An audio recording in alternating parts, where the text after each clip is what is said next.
Bonjour à toutes, bonjour à tous. Je suis Fiona Radkoff, IAIPR d'anglais. Comment préparer les élèves à la constitution du dossier dans le cadre de l'enseignement de spécialité? Pour la composition du dossier, je vous renvoie vers le lien sous la vidéo. Le candidat doit remettre ce dossier à l'examinateur au début de l'épreuve et il a également un dossier pour lui.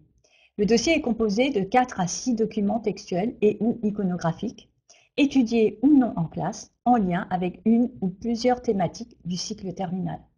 Donc ça veut dire que le dossier va être composé de documents qui ont été vus soit en première, soit en terminale.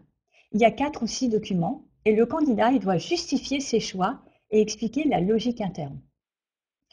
Alors, la question qu'on m'a posée aujourd'hui, c'est mais comment est-ce qu'on peut aider l'élève à choisir ses documents? Est-ce qu'il ne va pas prendre juste les derniers documents qui ont été faits en fin d'année de terminale? Donc concrètement, ce que j'observe sur le terrain, c'est que les professeurs travaillent de deux manières. Soit ils travaillent par thème, soit ils travaillent par thématique. Donc s'ils travaillent par thème, c'est par exemple un thème tel que les Amish, eh bien en fait, ils vont travailler ce thème sur une séquence et ils vont avoir des documents iconographiques, des extraits de films, des extraits de romans. Et à la fin de la séquence, donc il y a un tableau qui est dans les cahiers dans lequel l'élève met le thème avec les différents documents et il fait le lien entre ce qui est abordé dans le thème et les différentes thématiques du programme. Et donc en fait, ce n'est pas une approche par thématique, c'est une approche par thème et c'est à l'élève à la fin de la séquence, donc le professeur donne le temps aux élèves pour remplir le tableau, de voir le lien entre le thème et les différentes thématiques. Ce qui fait qu'au bout de la fin de l'année de première, au bout de la fin de l'année de terminale, en fait, le tableau est rempli.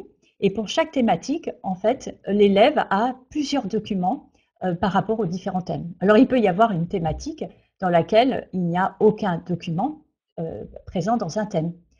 Mais c'est à l'élève de faire le lien entre les deux. Ce qui amène l'élève à réfléchir et à constituer déjà dans son esprit la logique interne à l'intérieur des différents thèmes en lien avec les thématiques.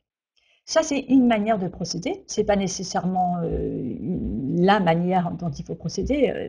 Celle avec laquelle vous êtes la plus confortable est la meilleure. L'autre manière, c'est procéder par thématique. Et donc, on fait une thématique et un thème. On aborde un thème à l'intérieur d'une thématique, puis une autre thématique. Alors, il y a deux thématiques en première. Donc, une thématique sera vue à travers de plusieurs manières différentes. Et puis, il y a 3 thématiques en terminale. Donc, en fait, de cette manière-là, que ce soit à travers la manière de thématique ou de thème, en fait, l'objectif, c'est d'amener à l'élève à choisir les textes qui sont les plus intéressants et puis de réfléchir à la logique interne. Donc, si vous procédez de la première manière, par thème, en fait, il est possible que l'élève ensuite, quand il réfléchit par thématique, eh bien, en fait, il fasse allusion à des documents qui sont dans plusieurs thèmes différents. Si vous travaillez par thématique, eh bien, en fait, il est possible que l'élève choisisse plusieurs documents à travers une même thématique, puisqu'il faut en voir la logique interne. Voilà, donc c'est juste comme ça que je vois les choses habituellement chez les professeurs. Si vous avez d'autres manières de procéder, n'hésitez pas à les mettre dans les commentaires sous la vidéo. Il n'y a pas de bonne solution ni de mauvaise solution. L'idéal étant d'amener les élèves à réfléchir au mieux en anglais. N'oubliez pas de donner du temps aux élèves en fin d'année scolaire de terminale pour faire le dossier et revenir sur ce qui a été fait en première et en terminale, justement pour ne pas se limiter juste au texte de fin d'année scolaire. Un rappel, si le candidat ne présente pas de dossier, l'examinateur lui remet 3 documents de nature différente en lien avec une des thématiques du programme du cycle terminal. Le candidat commente ces documents.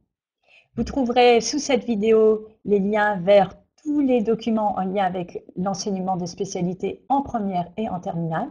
Donc, le lien vers la composition du dossier, le lien vers l'aménagement du programme d'enseignement de spécialité pour cette année, un document important, les programmes de LLCER première, le programme limitatif de première, le programme de LLCER de terminale, le programme imitatif de terminale, et puis les programmes de monde contemporain, première et terminale, et enfin un dernier lien vers Eduscol où vous trouverez des supports intéressants. Je vous souhaite à tous et à toutes une excellente continuation. Au revoir.